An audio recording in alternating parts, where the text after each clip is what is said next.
ام المومنین حضرت عائشہ صدیقہ رضی اللہ تعالی عنہا سے مروی ہے کہ ایک مرتبہ انہوں نے حضرت اسماء رضی اللہ تعالی عنہا سے عاریتاً ایک ہار لیا تھا۔ دوران سفر وہ کہیں گر کر گم ہو گیا۔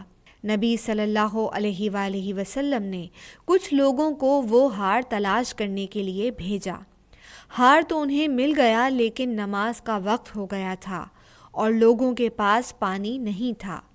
لوگ بغیر وضو کے نماز پڑھنے کا ارادہ کرنے لگے اور نبی صلی اللہ علیہ وآلہ وسلم سے اس کی شکایت کی تو اللہ تعالیٰ نے تیمم کا حکم نازل فرما دیا۔ اس پر حضرت اسید بن حضیر رضی اللہ تعالی عنہ نے حضرت عائشہ رضی اللہ تعالی عنہا سے کہا کہ اللہ تعالیٰ آپ کو جزائے خیر عطا فرمائے۔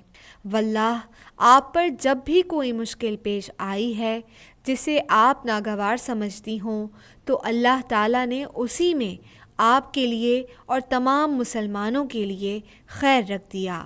مسند احمد حدیث نمبر 23208۔